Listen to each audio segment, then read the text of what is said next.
Sekali lagi saya berterima kasih baik kepada Tuhan yang sungguh melayani roh saya dalam pujian penyembahan ini, kepada gembala kita Pak Sugiarto, Pak Andreas yang memberi saya kesempatan lagi membagikan firman Tuhan buat kita pagi hari ini. Baik, saya mau membawa kita kepada sebuah analogi yang dipakai oleh Alkitab sendiri, kota tanpa tembok. Sebuah istilah yang justru kita memang temukan itu dalam kata yang sedikit berbeda, tetapi ini justru akan membawa kita kepada sebuah pemahaman tentang sesuatu kebenaran yang begitu penting. Mari kita akan membaca ayat yang pertama ini, lebih dahulu Amsal pasal yang ke-25 ayat yang ke-28.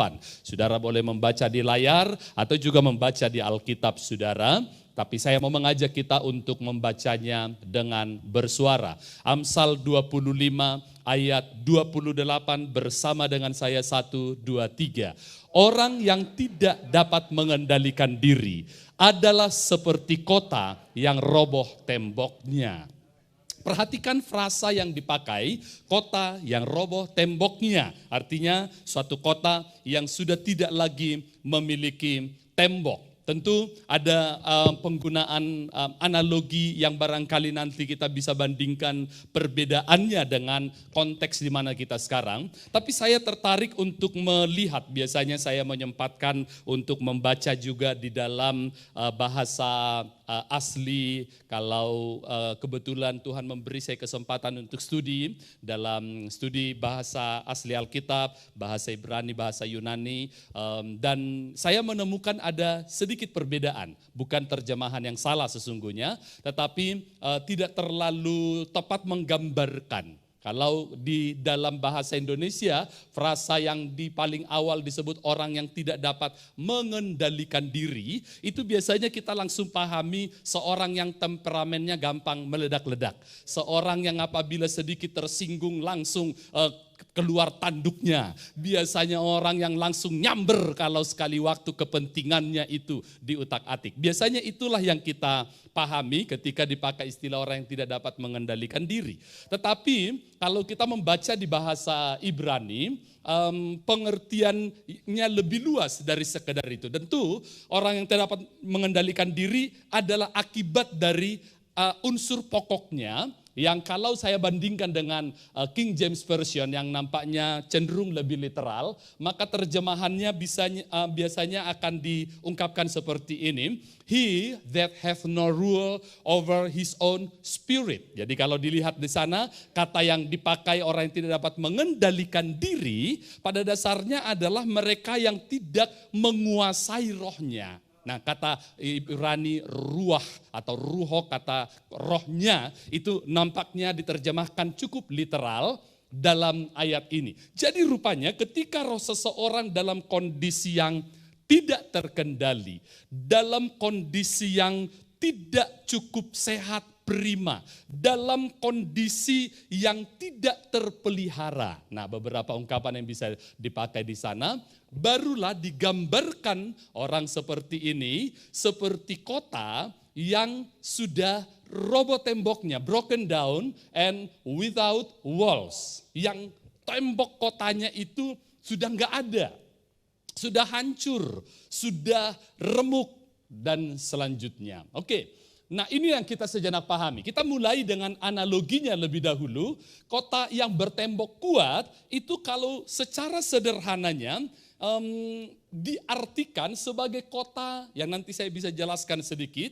Berbeda dengan sekarang ini, saya yakin dan saya belum pernah dengar ada wali kota yang berniat mencalonkan diri dalam pilkada, lalu dia akan mengiklankan program utamanya, program 100 harinya, membangun tembok di sekeliling batas kota Malang. Saya kok gak pernah dengar yang begini ini dari Sabang sampai Merauke. Biasanya programnya walaupun terkesan bombastis, tetapi ini segera akan langsung dapat kritikan dari sana sini. Ngapain membangun tembok kota? Biayanya besar, waktunya yang tersita, dan sebagainya. Dan manfaatnya apa? Kan ini menjadi sebuah pertanyaan yang justru bisa membuat dia kalah. Tapi tidak demikian dengan kota pada konteks atau pada masa Alkitab, pada masa perjanjian lama paling utama.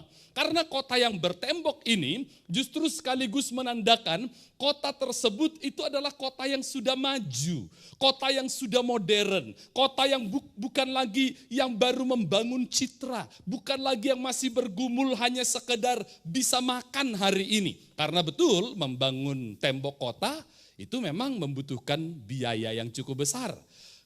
Kalau kita melihat sekali lagi semacam skala kebutuhan dari pandangan Maslow, Abraham Maslow, maka kebutuhan yang paling dasar itu harus terpenuhi dulu. Kebutuhan primer, sandang, pangan, papan ini baru orang mencari kebutuhan yang di atasnya. Kebutuhan harga diri kah, kebutuhan aktualisasi atau apapun yang ada di level di atasnya. Tentu kota seperti ini sudah bisa memenuhi dulu, mensejahterakan warganya sampai mereka siap untuk mencari sesuatu yang lebih extraordinary, sesuatu yang bukan sekedar rata-rata sama seperti yang lain. Oke, jadi sebuah kota yang bertembok itu berarti kota tersebut sudah dipandang cukup maju, modern, tentu juga kaya dalam kesejahteraan penduduknya. Mereka yang tinggal di sebuah kota yang bertembok sudah bisa mencitrakan diri sebagai penduduk dari kota yang elit. Penduduk dari wilayah yang bisa cukup bangga menyebut dirinya sendiri, saya tinggal di kota A. Meski bukan dalam konteks kota, tetapi kita bisa bandingkan itu dengan perumahan-perumahan elit di Malang ini saja deh. Kalau itu perumahan elit, cirinya selalu ada pembatas pagar dan setiap orang yang keluar masuk, termasuk ketika saya melintasi dari depan ini harus buka jendela, mereka harus lihat, bahkan pada hari tertentu harus ditanya, mau ketemu siapa atau mau kemana, bahkan tinggalkan KTP lagi, diberi pengganti kartu untuk kalau terjadi sesuatu, kehilangan laporan kriminal, kemudian gerbang semua ditutup, jelas siapa yang masuk, siapa yang ada di luar. Dan ini adalah sebuah sistem untuk keamanannya, untuk kenyamanannya, dan itu adalah ciri dari kesejahteraan sebuah kota ini. Jadi ini adalah kota yang tentu sudah memiliki prestisi tersendiri, sebuah kebanggaan tersendiri. Biasanya kalau saya pas berkhotbah di beberapa gereja yang untuk pertama kali, tentu saya akan memperkenalkan diri lebih dahulu, dan begitu tahu namanya adalah Hudus Pardede, wah orang Korea Utara. Biasanya kalau sesama Korea Utara itu pasti nyempat-nyempatin ketemu ngobrol sebentar, dan biasanya langsung berkenalan, istilah orang Batak menyebut martarombo dulu, marga apa? Si Hombing, oh si Hombing itu tulangku dari Namboru yang nomor kesekian yang ada di sana dan sebagainya. Biasanya itu langsung akan nyambung saja. Kalaupun gak ada hubungan marga entah bagaimana, masih bisa menyebut, oh Siman Juntak. Siman Juntak itu teman mamaku punya yang namanya Siman Juntak. Pokoknya mesti nyambung saudara-saudara. Biasanya perbincangan juga akan menyangkut di mana kampung kita. Nah, kalau kepada orang banyak, biasanya Anda pasti tahu orang Medan, kalau kami langsung nanya, Medannya mana? Sebab gak cukup kata Medan. Biasanya Medan belok kiri atau lebih ke timur, ke pinggiran, karena nggak bisa sekedar kata Medan. Kami tahu sampai tentu kota terkecilnya, barangkali kota kecamatannya, bahkan kadang-kadang kelurahannya kalau kebetulan mengenal lebih dekat wilayah tersebut. Karena kenapa orang biasanya menyebut dirinya sebagai orang Medan? Sebab Medan itu menambah prestisiusnya, menambah bangganya. Saya ini bukan wong deso gitu loh. Saya ini orang kota. Lalu meskipun sebenarnya ketika ditelusuri ternyata dia orang Belgia alias Balige. Dari situlah asal marga saya Pardede. Kalau Anda lihat di peta ada kota Belgia alias Balige lebih tepatnya. Supaya lebih modern kadang kami sebutkan Belgia. Keren kan saudara? Tetapi saudara-saudara inilah sebuah kota yang demikian. Kalau kita memperhatikan, termasuk juga kadang-kadang ketika saya pernah menyebutkan tinggal di kota Solo, ada saja yang bilang, Pak Pendeta saking Solo toh, nggih, kula nggih tiyang Solo, Solone pundi? Nah, biasanya akan langsung cerita, Solo Ngetan Pak Pendeta. Nah, ketika saya pikir Solo Ngetan, berarti Juruk, nggih, ning Ngetan malih ke timur lagi. Lalu saya urutkan, berarti ini ya, nggih, ning Ngetan malih, bolak-balik, ternyata sudah perbatasan Jawa Timur. Lah kok mau ngaku wong Solo kuwi dudu Solo malih. Lalu kemudian dia bilang, lah Pak Pendeta nek ngaku wong Rejosari RT 3 RW 5, sopo sing ngerti? Gak ada di peta, disuruh cari Dora di Explorer pun, dipanggilkan aku peta, gak ada di peta. Jadi wong Solo gitu kan lebih rasanya bangga, gara-gara gesang yang menciptakan Bengawan Solo, terkenal banget sampai ke Taiwan sana saudara. Padahal ketika saya ajak teman-teman saya dari Taiwan untuk datang ke Solo ketika itu, mereka kaget luar biasa. Lah ini yang namanya Bengawan Solo. Bayangan mereka itu sungai yang begitu indah, bersih. Baru kali ini saya lihat sungai, dasarnya ada di atas. Alias banyak sampah ketika itu. Untung ada Mas Jokowi yang membenahi pada periodenya dan sekarang sudah jauh lebih baik lah. Tapi saudara lihat bagaimana ini adalah sebuah kebutuhan.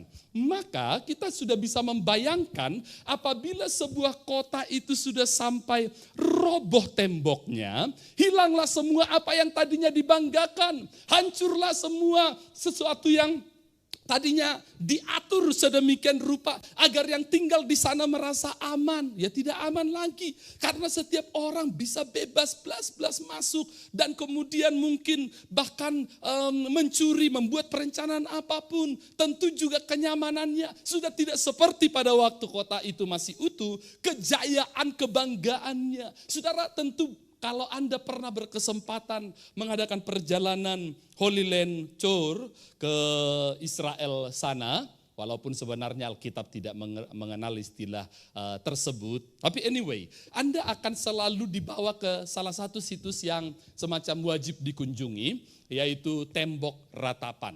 Itu adalah sisa tembok dari kota Yerusalem yang dulu itu begitu memang megah, ternama dan menjadi sebuah kebanggaan bukan hanya penduduk Yerusalem saja, bahkan seluruh Israel selalu mengingat kota ini, kota yang ada di atas gunung, yang terlihat dari berbagai penjuru ini, dan yang paling puncaknya itu ada Bait Allah, di mana bahan-bahan terbaik, termulia itu dan ahli-ahlinya ditugaskan untuk membuat itu. Tentu kita mengingat bagaimana ketika kebanggaan itu hancur. Sampai sekarang itu belum bisa dibangun. Dan orang Yahudi dari seluruh penjuru dunia ketika ziarah ke Yerusalem pasti akan datang ke situs tempat di mana sisa tembok ini masih ada, menghadap ke tembok ini, berseru kepada Yahweh, bangunlah kembali kejayaan kota ini, di mana rumahmu berdiri dan namamu diserukan sekali lagi. Itu adalah doa yang mereka naikkan dengan begitu serius, yang mereka ungkapkan bahkan dengan air mata. Dan mereka juga memahami, mengambil dari Alkitab, apabila di mana air mata tercurah, maka di situ Tuhan akan menaruhkan hatinya. Maka mereka akan sekaligus menyelipkan permohonan doa mereka di atas kertas-kertas yang mereka tulis, lalu kemudian diselipkan di antara batu-batu itu. Sebab mereka yakin hati Tuhan ada di sana. Itu praktek yang masih dilakukan sampai sekarang ini. Nah, yang saya maksudkan di sini, lihatlah bagaimana hancurnya kebanggaan kota ini. Nah, kalau kita mengingat ada satu peristiwa yang memang menjadi salah satu cerita favorit di sekolah minggu mengenai tembok kota yang roboh ini. Yaitu apa, saudara? Tembok Yeriko, benar sekali. Tembok ini bisa ambruk, bisa hancur setelah bangsa Israel mengelilingi kota ini sebanyak 7 kali. Saya masih mendengar itu. Saya bisa ingat begitulah guru sekolah minggu saya mengajar dulu. Lagunya juga masih dibuat dan masih saja sampai sekarang teringatnya itu 7 kali. Bayangkan udah berapa puluh tahun lulus sekolah minggu, ingatnya masih 7 kali. Betapa mendalamnya dan berpengaruhnya pengajaran guru sekolah minggu ya. Padahal Alkitab nggak bilang 7 kali loh. Ya, hari pertama 1 kali, hari kedua 1 kali, sampai hari ke-6 masing-masing 1 kali. Pada hari ke-7 disuruh mengelilingi 7 kali. Jadi totalnya berapa kali? 13 kali. Kali ini guru matematikamu yang benar. Kalau ketemu guru sekolah minggumu, berterima kasihlah, tapi bilang ada satu hal yang pendeta Hudus sampaikan. Ternyata pelajaran sekian tahun yang lalu itu keliru. Nah, yang saya maksudkan di sini, lihat bagaimana kalau tembok itu sampai runtuh. Mereka bahkan sudah tidak mau lagi kembali ke sana. Mereka sudah tidak lagi punya memori, kenangan, dan sebagainya. Sehingga ini biasanya sudah langsung dicaplok. Dan biasanya itu merupakan sebuah akibat dari kalahnya sebuah kota. Padahal sebuah kota yang bertembok itu sangat sulit untuk dikalahkan. Sebab persenjataan pada masa itu memang masih dalam jarak yang relatif di jarak pandang. Harus berhadap-hadapan karena senjatanya saja pedang. Mungkin juga sedikit jarak jauh lembing, itu pun cuma berapa meter. Kemudian panah belasan meter, sesudah itu mungkin sudah tidak lagi efektif. Nah, kalau sebuah kota bertembok dan penyerangnya ada di bawah, kalaupun mereka menghitung jumlah tentaranya barangkali terlalu sedikit dibanding penyerangnya, maka sederhana. Tutup saja gerbang kota, lalu kemudian mereka berjaga di atas sana. Sebab tembok kota seperti dari penggalian arkeologi kota Yeriko itu bukanlah tembok rumah kita 1 bata, plesteran 2 senti di kiri kanan. Tetapi itu tembok yang bahkan dalam sisi tertentu bisa lebih lebar dari tembok raksasa di Cina. Di posisi tertentu itu bisa antara 3 sampai 5 kereta kuda bisa berbaris berjejer. Jadi bisa dihitung berapa meter pada posisi tertentu relatif lebih kecil tapi masih cukup lebar. Karena sifatnya temboknya adalah benteng.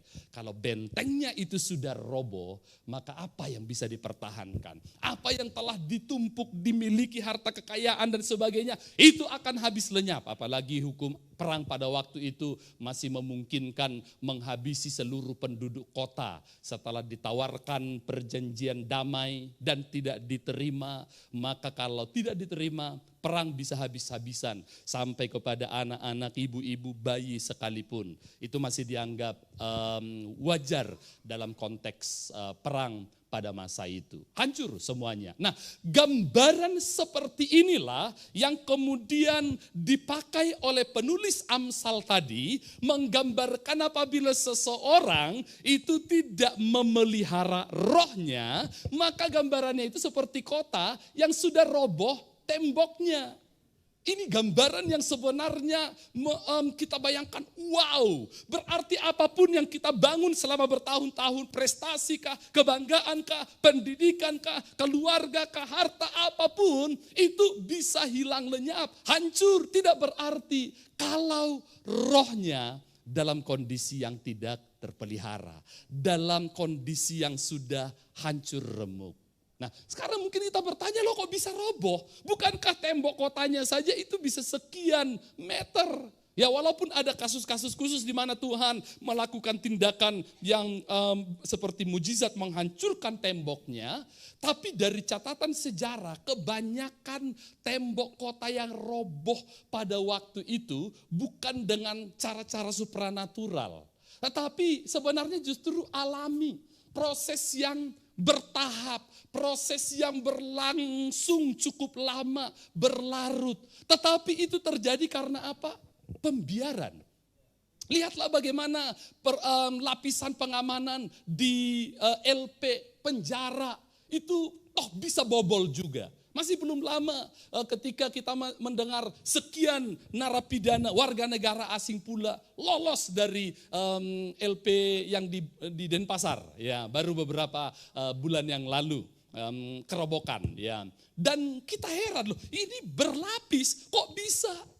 Karena pembiaran. Karena ketika mereka mungkin membobol sedikit demi sedikit dengan alat apa adanya yang tidak kelihatan signifikan. Tetapi pengabaian, ketidakWaspadaan dan berlangsung bukan dalam 1-2 malam. Tetapi mungkin berbulan-bulan, bahkan mungkin lebih dari tahunan. Tetapi saudara lihat akibatnya kebobolan.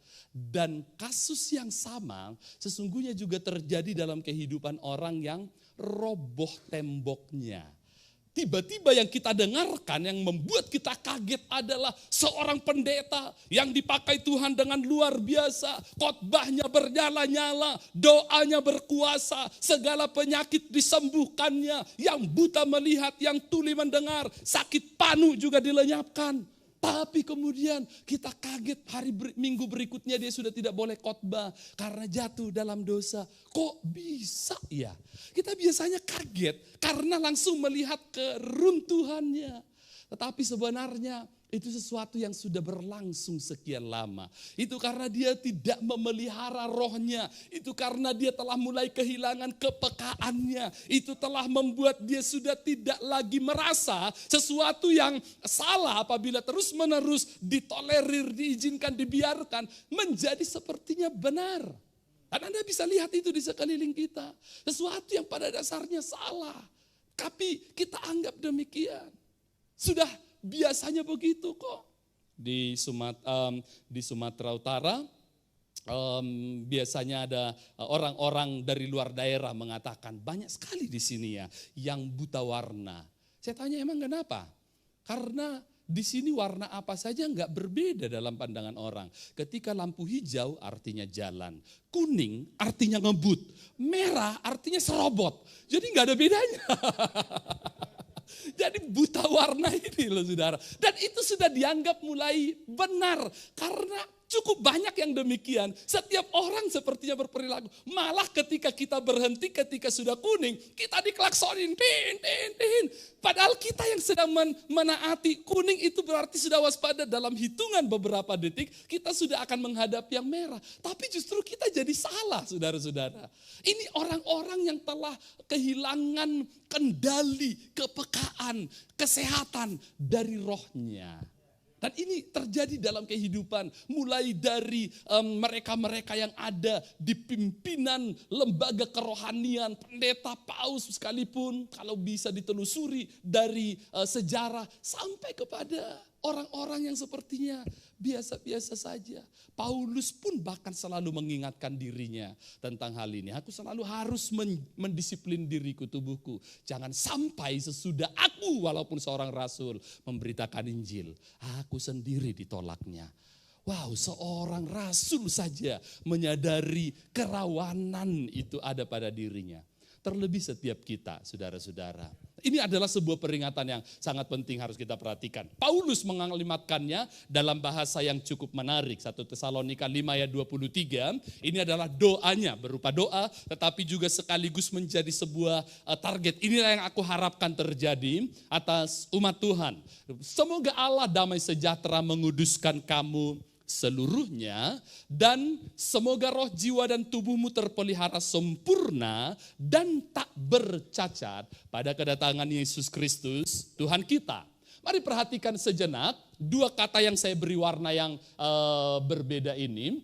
Kata seluruhnya di dalam Alkitab bahasa Yunani, bahasa asli Perjanjian Baru, itu dipakai kata holoteles, yang bisa diartikan semua, tak terbagi, utuh. Kemudian juga kata sempurna di ayat yang sama itu dipakai kata holokleros yang artinya tidak boleh kurang. Kemudian lengkap, sehat. Dalam ungkapan-ungkapan itu kita bisa menangkap digambarkan di sana Allah damai sejahtera seharusnya menguduskan seluruhnya.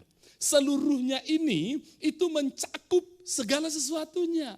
Mencakup aspek yang tidak kita anggap selama ini merupakan bagian dari itu hanya urusan kerohanian. Urusan kerohanian lalu kita petakan hanya pada hari Minggu dari jam 8 hingga 10. Lalu selebihnya Senin sampai Sabtu, ya itu terserah saya dong. Itu ini kerjaku, ini wilayahku, ini kacangku, ini apalagi saudara. Kita merasa berhak untuk mengatur, mengerjakan menurut cara kita, maunya kita. Nah, di sini kita lihat justru itu rawan, saudara-saudara. Kalau kita melihat bagaimana kayu ini saja, itu menjadi bukan hanya sekedar tampak indah, tetapi bisa awet. Itu karena apa, saudara-saudara? Sebab dia harus dipelitur. Dia harus diberi lapisan, supaya tidak ada celah yang kecil sekalipun untuk rayap bisa menggerogoti. Besi juga sama, ketika alat perjamuan kudus yang ada di depan kita ini terlihat begitu kinclong, itu karena seluruhnya, seutuhnya, tidak boleh ada yang tidak tercover oleh stainless itu. Sebab kalau saja ada satu cuilan di mana lapisannya itu terkelupas, apa yang terjadi? Anda sudah bisa menduga. Mulai dari titik itu terlihatlah warna yang berbeda. Dan warna itu kita sebut dengan karat. Betul sekali. Dan karat itu tidak mau berhenti hanya pada cuilan 3 mm persegi itu. Dia akan mulai menggeser lapisan sebelahnya, mulai membuatnya melepaskan sedikit berjarak, kemudian terkelupas, kemudian kuasai lagi. Dan kalau tidak segera diperbaiki atau dibenahi, maka kita tahu bahwa karat itu bahkan bisa menjatuhkan atau meremukkan jembatan yang belum waktunya harusnya sudah ambruk menurut perhitungan pembuatnya. Pengabaian. Ini adalah sebuah persoalan yang cukup sering terjadi dalam kehidupan anak Tuhan. Oleh karena apa? Sebab kita tidak langsung merasa akibatnya seketika. Kita tidak langsung ketika kita berkata swear disambar geledek karena Anda bohong supaya meyakinkan orang. Tiba-tiba langsung disambar geledek. Langsung berdiri rambutnya, hitam kulitnya. Enggak saudara, aman-aman aja. Oh jadi kalau aku mau bohong tapi bisa meyakinkan orang, pakai aja kalimat swear disambar geledek itu saudara. Pengabaian. Padahal roh kita, hati nurani kita sudah mengingatkan, itu salah kan, bohong. Nggak boleh mengatakan begitu. Tapi nanti juga. Nah pada ibadah sore nanti saya berbicara mengenai aspek tersebut secara khusus. Tapi saya hanya mau menunjukkan di sini pengabaian ini loh. Yang membuat roh kita yang masih bersuara ini dibungkam. Dia dia tetap masih menyuarakan kebenaran, tetapi ada suara yang lebih kuat untuk menopangnya. Nah, jadi makanya harus dikuduskan katanya seluruhnya dan sempurna.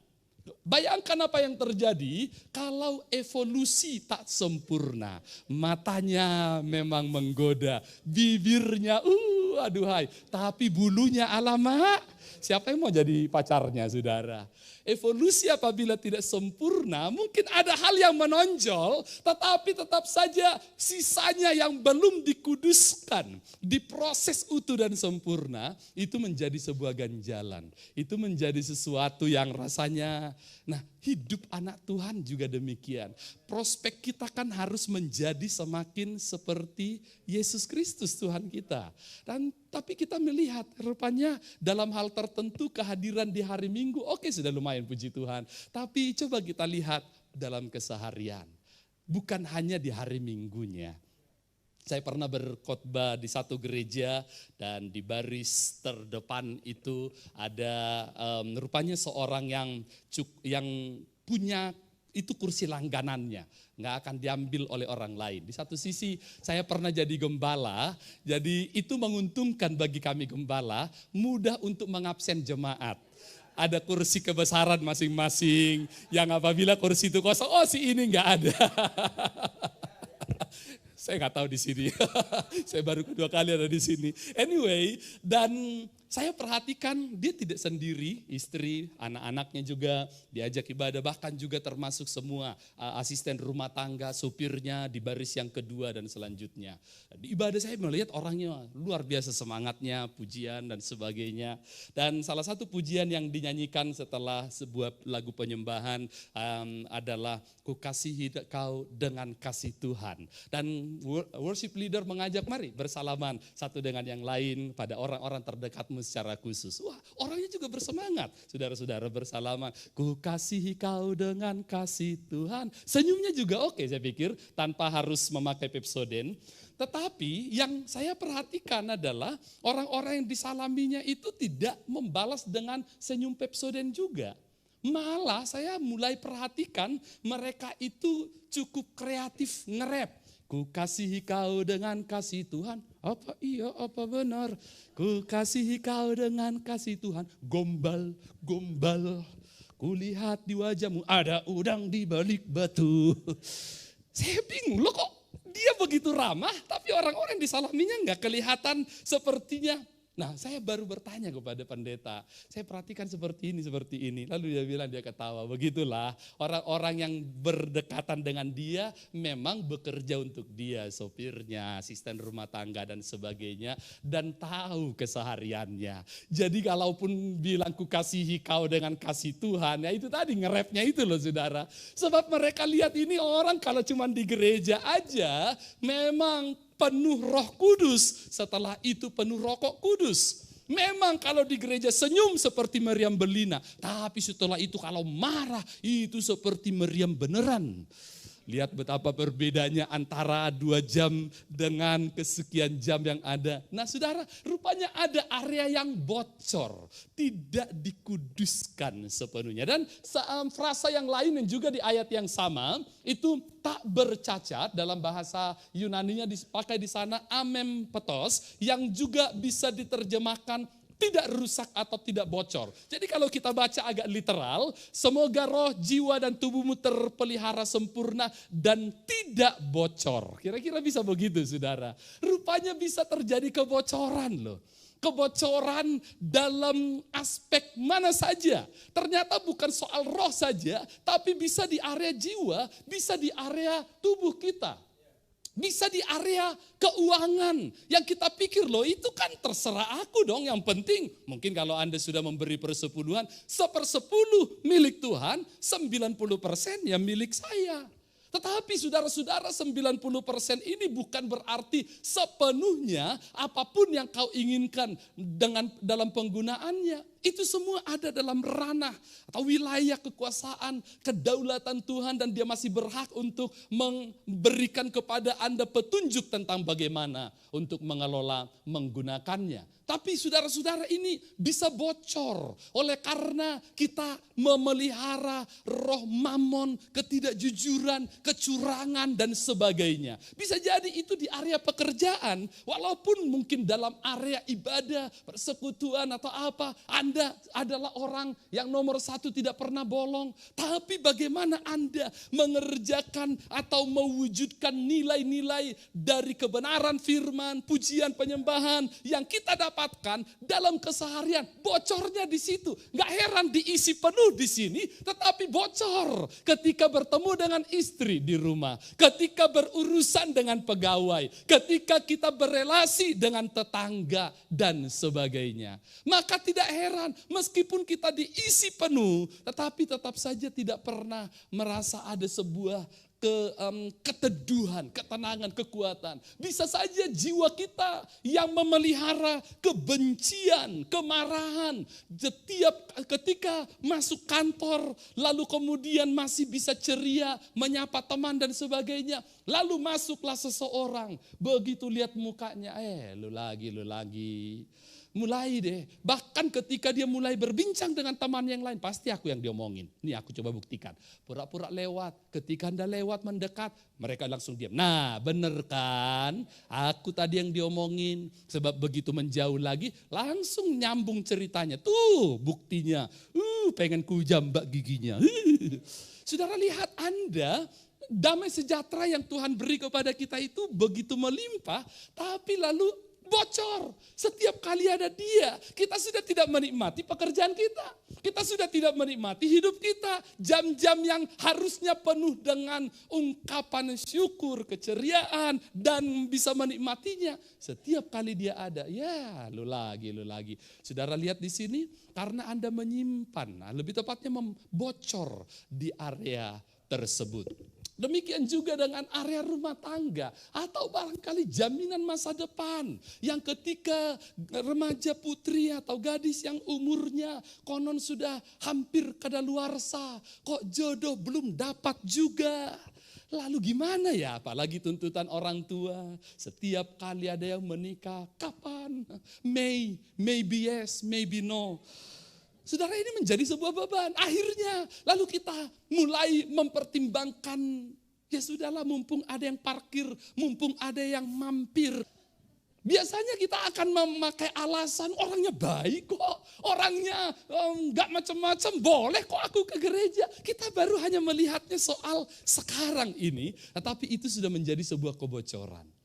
Sesuatu yang dalam kebocoran itu tidak langsung hilang semuanya, mungkin itu hanya berupa tetesan atau beberapa tapi sampai pada waktu tertentu kita lalu kaget, loh kok hilang semua, kok hancur semua, kok bisa jadi begini.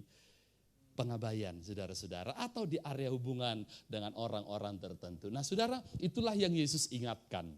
Dalam Matius 26 ayat 41, kalau Anda melihat perikopnya, itu adalah saat Yesus bergumul di Taman Getsemane.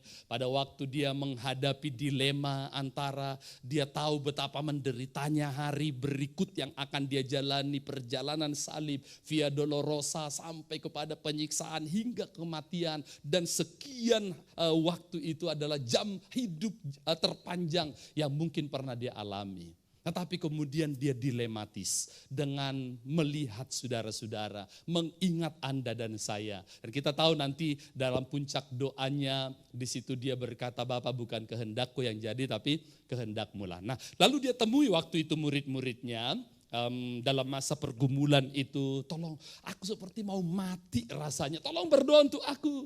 Murid-murid dengan gampang tenang Tuhan, itu mah keahlian kami, urusan berdoa semalam suntuk itu udah biasa. Doanya dari malam, suntuk sepanjang malam, amennya besok pagi. Diantaranya tertidur, tadi malam berdoanya belum amin ya, amin. Nah itu doa semalam suntuk namanya saudara. Biasanya murid-murid dengan gampang berkata, tenang Tuhan, berdoa, it's okay.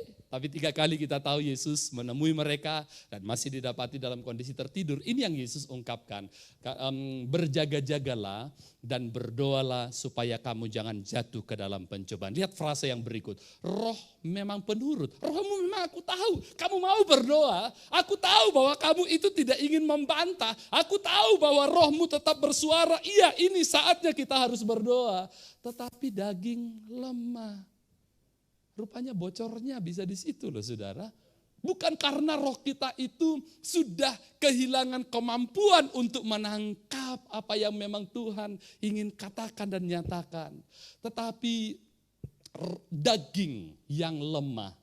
Ada waktu tertentu di mana sebenarnya roh kita udah berbicara, itu salah. Jangan. Tetapi kemudian daging ini yang melemahkan, lihat kebutuhanmu dan sebagainya. Nah saudara-saudara, kalau kita mencoba mencermati apa yang membuat roh yang walaupun penurut ini bisa kalah. Sederhana, karena memang kita tidak memberi dia makan yang cukup. Roh itu tidak cukup kuat untuk fight. Tidak cukup kuat ketika justru yang kita beri makan itu adalah daging ini. Kita memberi dia makan mulai dari apa yang kita lihat, apa yang kita proses, apa yang kita simpan, kebencian, kemarahan dan sebagainya. Sehingga walaupun kita tahu menyatakan sesuatu, membuat status tertentu, itu akan melukai seseorang di sana. Tapi biar dia tahu rasa. Biar dia tahu siapa saya. Bukankah seharusnya setiap anak Tuhan bukan lagi berpikir biar dia tahu siapa saya, tapi biar dia tahu siapa Tuhan saya. Itu area yang dipengaruhi oleh daging. Kamu berhak, kamu laki-laki, kamu orang Batak, kamu orang Nah saudara kita, lalu kemudian dibangkitkanlah kedagingan ini yang lalu membungkam suara roh kita. Orang yang apabila rohnya itu dalam kondisi tidak lagi terpelihara, dalam makanan yang menguatkan dia, itu kalah dalam perjumpaan, pergumulan, persaingan melawan daging ini. Makanya Yesus mengingatkan hal ini, saudara. Rohmu walaupun saya tahu masih tetap penurut, tapi daging lemah. Nah, kita melihat, kalau begitu bagaimana kita mungkin barangkali mengatasinya. Kita lihat pencegahan serta penanggulangannya. Dengan beberapa sisi yang lain, kita bisa mengumpulkan beberapa hal. Sebenarnya ada sejumlah poin-poin penting, tapi saya mengambil beberapa yang paling inti. Pertama, ayat yang barusan saja kita sudah sebutkan. Yesus sendiri mengingatkan berjaga-jaga dan berdoalah. Ayat ini terutama sangat-sangat penting memang bagi kami yang pernah menjalani proses pembinaan di sekolah teologi di asrama. Terutama pada waktu makan itu nggak bisa saudara-saudara hanya berdoa saja.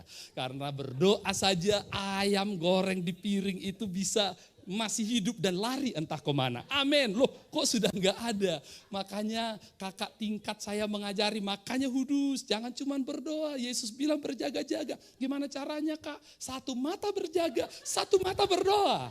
Supaya ketahuan larinya kemana. Tapi saya lihat ada kakak tingkat saya di meja yang sebelah nggak pakai merem satu, melek satu. Tapi nggak hilang loh saudara-saudara. Saya coba mempelajari, saya mengamati. Oh ternyata begitu mendapat jatahnya, daging ayamnya itu dia ambil, dia jilatin dulu saudara. Lalu dia taruh gitu. Dan dia berkata itu berjaga-jaganya. Supaya saya berdoanya lebih kusyuk. Nah saudara, apapun pendekatannya, berjaga dan berdoa itu satu paket gitu loh saudara-saudara.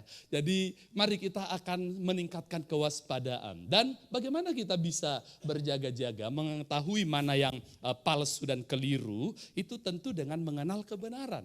Tahu yang asli, dengan sendirinya kita mudah mengenal yang palsu, berjaga dan berdoa. Lalu kemudian pemazmur mengungkapkan sebuah panduan yang dalam Mazmur 119 di ayat 9, ini ayat emas yang saya masih hafal sejak dari masa remaja saya. Dengan apakah seorang muda mempertahankan kelakuannya bersih? Bagaimana menjaganya?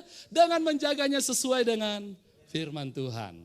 Itulah pelindungnya tadi saudara. Yang membuat karat gak akan bisa masuk. Di mana firman itu menjaga area itu. Memeliharakan roh jiwa, pekerjaan, karakter, sifat. Kalau terpelihara dengan firman gak akan ada ruang untuk karat-karat itu. Untuk kemudian rayap itu menggerogoti dari dalam.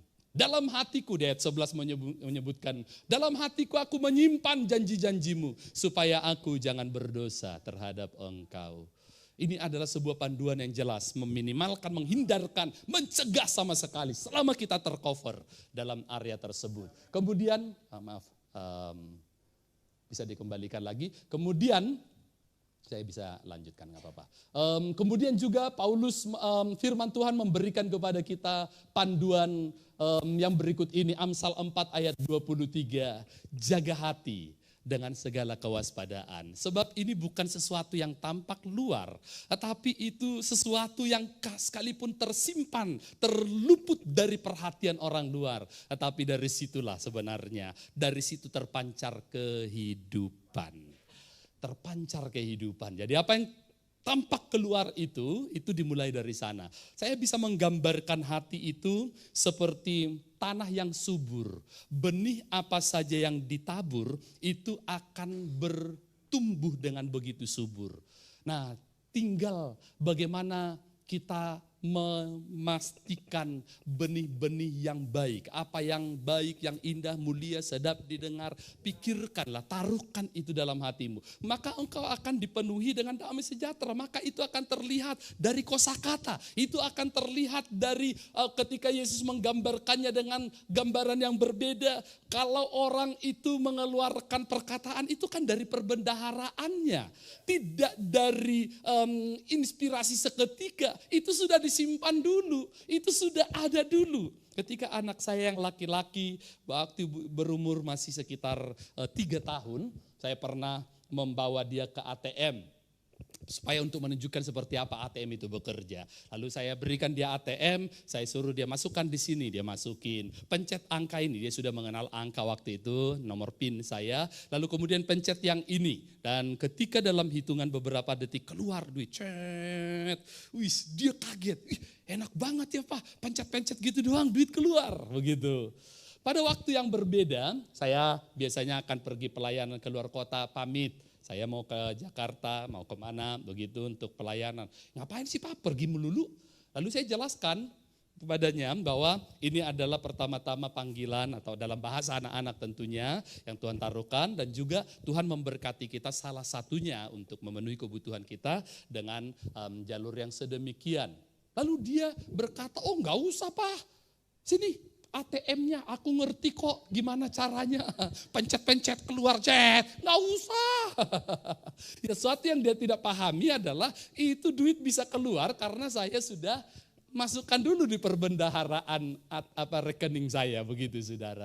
Perkataan yang keluar itu tidak tiba-tiba loh. Kalau Anda, walaupun istilahnya kita sebut itu keceplosan, coba cek saudara-saudara, kosakata yang biasanya tidak pernah kita terbayang bakal keluar dari mulut seorang Kudus Pardede, ya, seorang pendeta atau saudara siapapun itu, pasti ketika kita telusuri, iya saya pernah nyimpen sesuatu, kejengkelan, kemarahan, entah apapun itu tersimpan sekian lama dan tidak pernah dibersihkan, tidak pernah disapu, dibuang, tidak pernah ada pengampunan, hanya tinggal menunggu sedikit pemicu yang biasanya malah gak masuk akal. Kok dia cuma melakukan begitu, kamu ngomong tiba-tiba galaknya kayak gunung Krakatau, enggak habis pikir aku.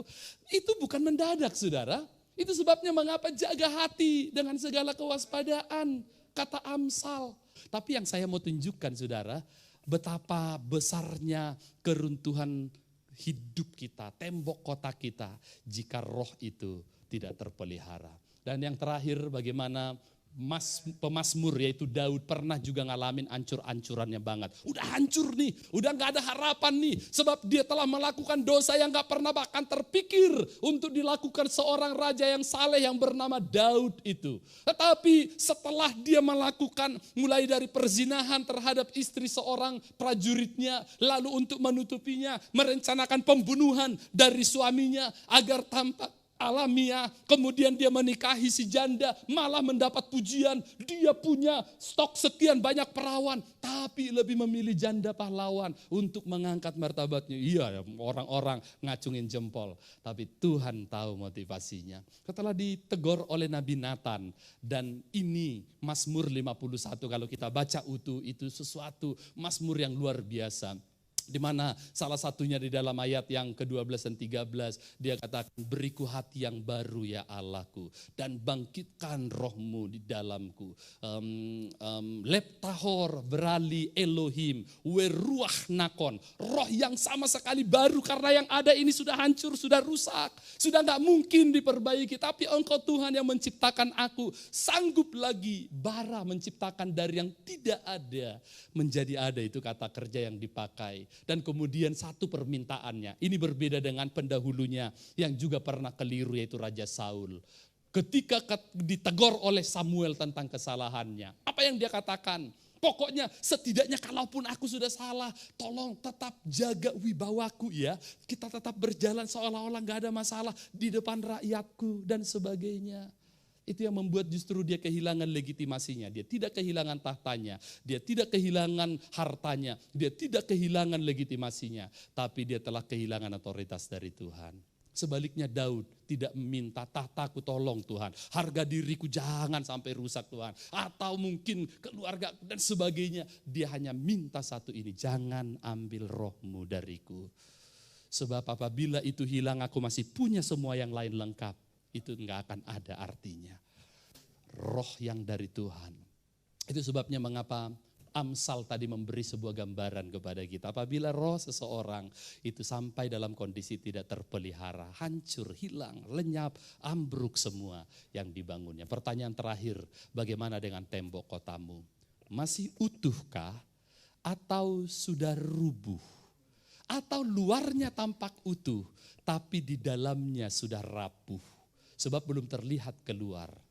Ketika saya pernah bermain peta umpet pada masa kecil dulu, bersembunyi di satu lemari yang masih bisa memuat saya, lalu oleh karena gerusa-gerusu akhirnya kesenggol dengan sikut saya, langsung bolong. Saya kaget, seberapa kuat sih saya bisa hanya satu kali sikut, lemari itu bisa langsung bolong begini. Ternyata saya baru perhatikan, keluar butir-butir kecil. Itu apa saudara-saudara, rupanya sudah sekian lama lemari ini dimakan oleh rayap. Hanya sebuah sentuhan yang gak perlu Superman, cukup Suparman seperti saya. Ambruk saudara-saudara. Kelihatan dari luar masih utuh, tapi bagaimana dengan di dalam? Sudahkah itu rapuh? Inilah yang kita minta kepada Tuhan. Mari kita minta Tuhan untuk menguatkan roh kita kembali. Membangun, menjaga roh kita, berkomitmen untuk tetap hidup seperti yang memang Tuhan inginkan. Dan itulah yang akan menjaminkan engkau tiba melihat semua desain rancangan besar Tuhan tergenapi dalam hidupmu.